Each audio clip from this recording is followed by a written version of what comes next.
Hello and welcome back to my channel. If you're new, my name is Aditi and this channel is all about self-development, personal growth and productivity. So today's video, as you would have got from the thumbnail and the title, is all about journaling, and it links back to my last video which was about overthinking.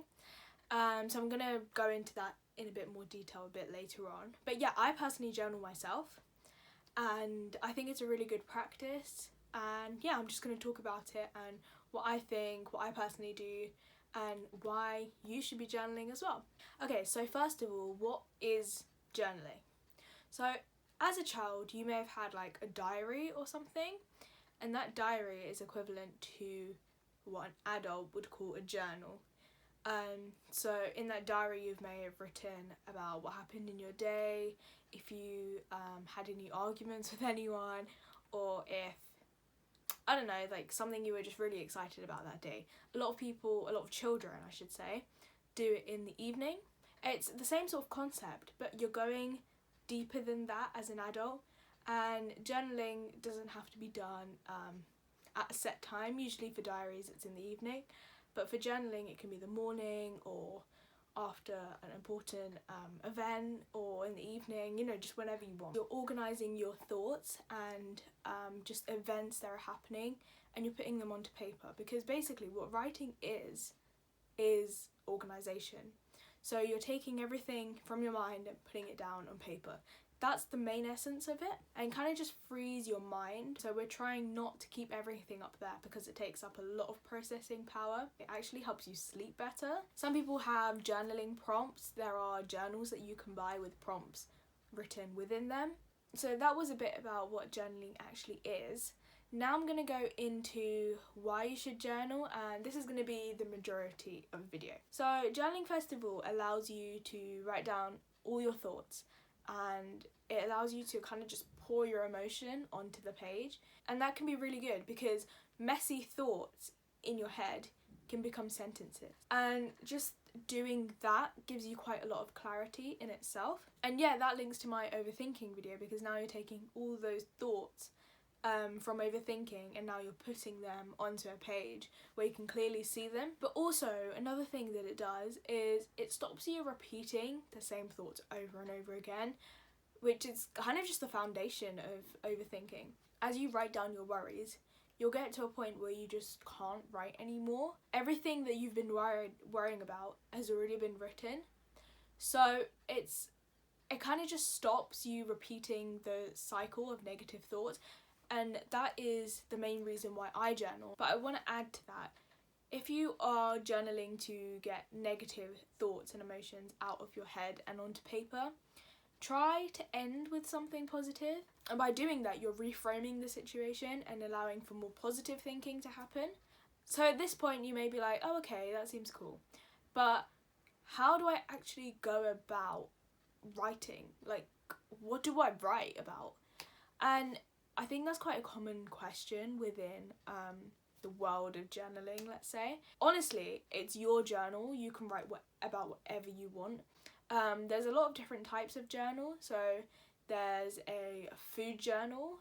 So that's like writing about what you've eaten. Say if you're trying to eat healthier, do you think that your last meal was healthy? You know, and it may be like planning meals. Or you can have a journal where you write down your negative thoughts and emotions to try and like just release them. Or you could have a gratitude journal. You know, there's quite a lot of things. Or you could have a mixture of all of them. It's really just your journal and you can do whatever you want with it. There are journals which have journaling prompts within them.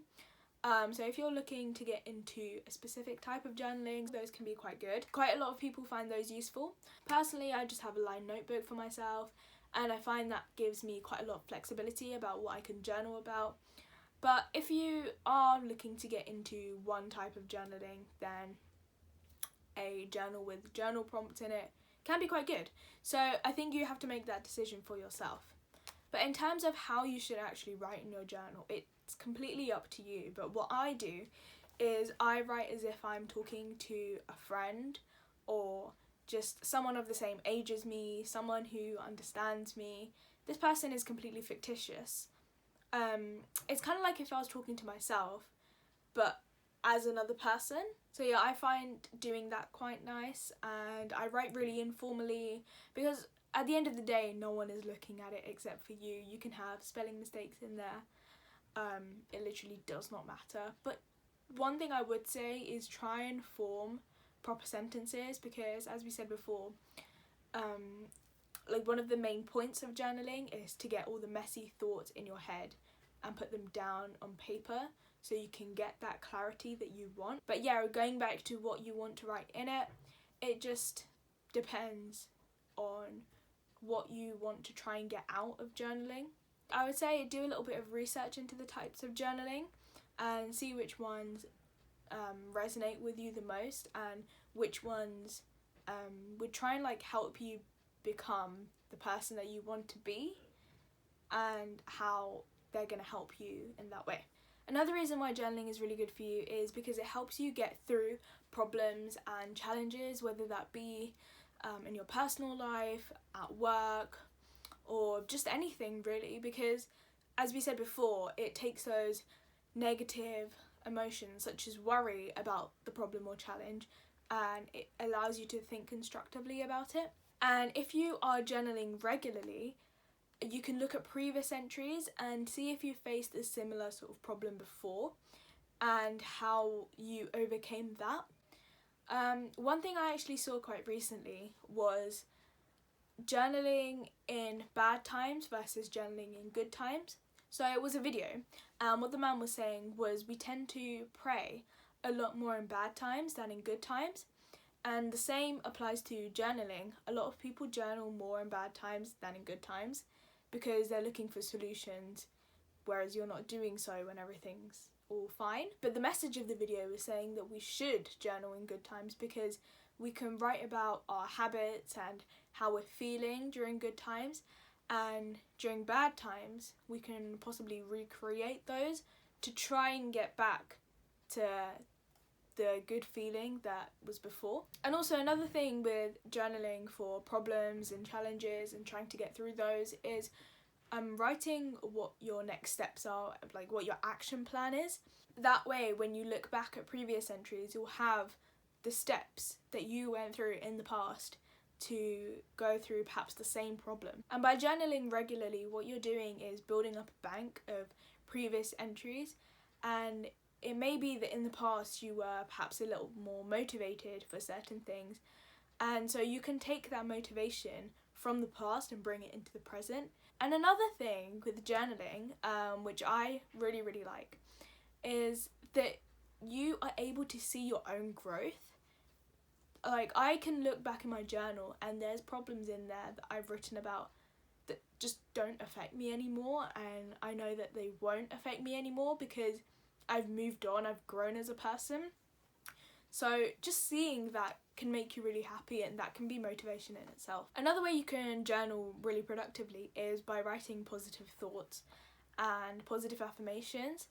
So I'm going to do a video actually on positive affirmations and their effect, but for the time being I'm going to give an example of when I journaled positive thoughts and affirmations myself. So the situation was I'd come out of an exam in the afternoon and I was journaling in the evening. I had no idea how that exam went, and part of me thought I did really badly, and that scared me. So I got my journal out, and whilst I wrote down all of my negative thoughts, I also wrote about all the positive things to do with that exam. So there were bits where I knew that I had gotten the marks, so I wrote about those, and that can be quite useful actually. This is a bit of a study tip, but if you are doing an exam and you have results say, I don't know, like a month or 2 months later, journaling how the exam went, that can really help, because as humans we tend to forget how we actually did, and we tend to go towards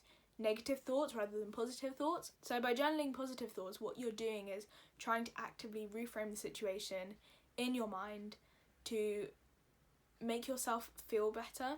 And so I journaled positively about the exam, but I'd also written positive affirmations, and when you get going you can actually write quite a few. I had written probably 2 pages worth of affirmations. By doing that I felt a lot better, and I think if you do the same, not just for an exam, for anything, whether it's before or after your important event, journaling positive affirmations can really make a difference. Another way journaling positive thoughts can help you is if you're starting to lose motivation for something.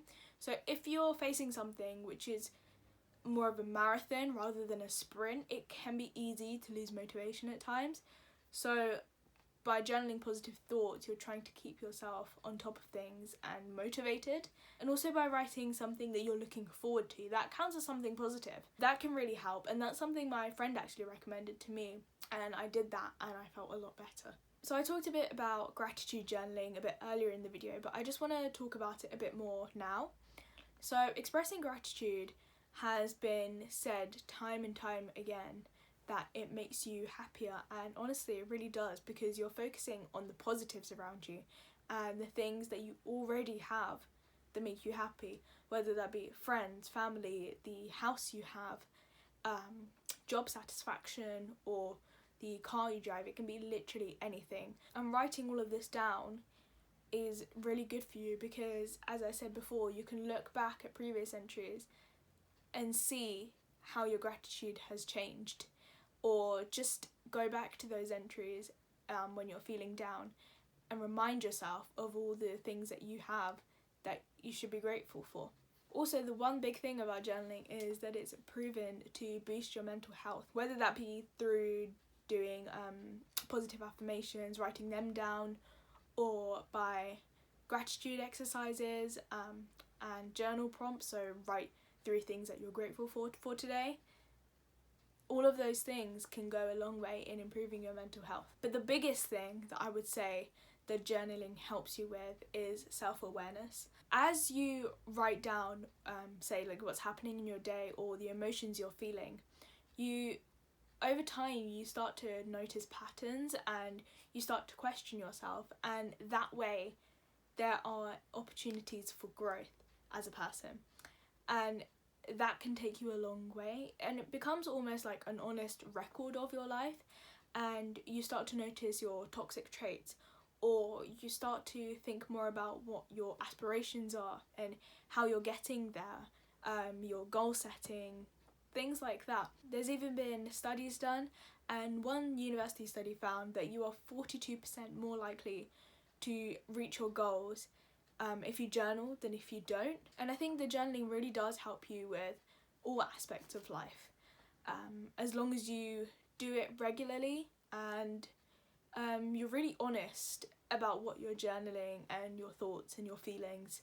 I personally don't journal every single day, but I have seen that you should, so I think I might start to do that from now. But yeah, you become a lot more mindful about who you are as a person and just self-awareness in general, and just knowing who you are can really help you in life, because you know your strengths and weaknesses, and if you have lots of weaknesses, you know how you're working on them, and that helps a lot professionally and personally. And just keeping yourself accountable with how you're doing is a really good thing. So all in all, journaling helps you to analyse your thoughts and get to the core of things, which you may not be able to do on like a surface level just in your brain.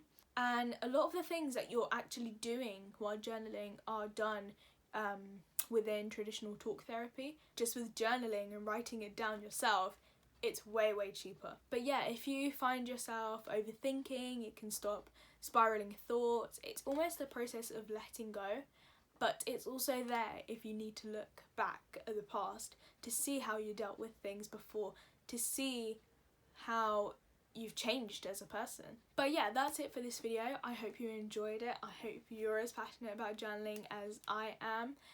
If you journal, let me know in the comments, and if there's any specific journal prompts that you really like, put those down in the comments as well. And also subscribe if you haven't already. I should hopefully be back next week with another video. Bye!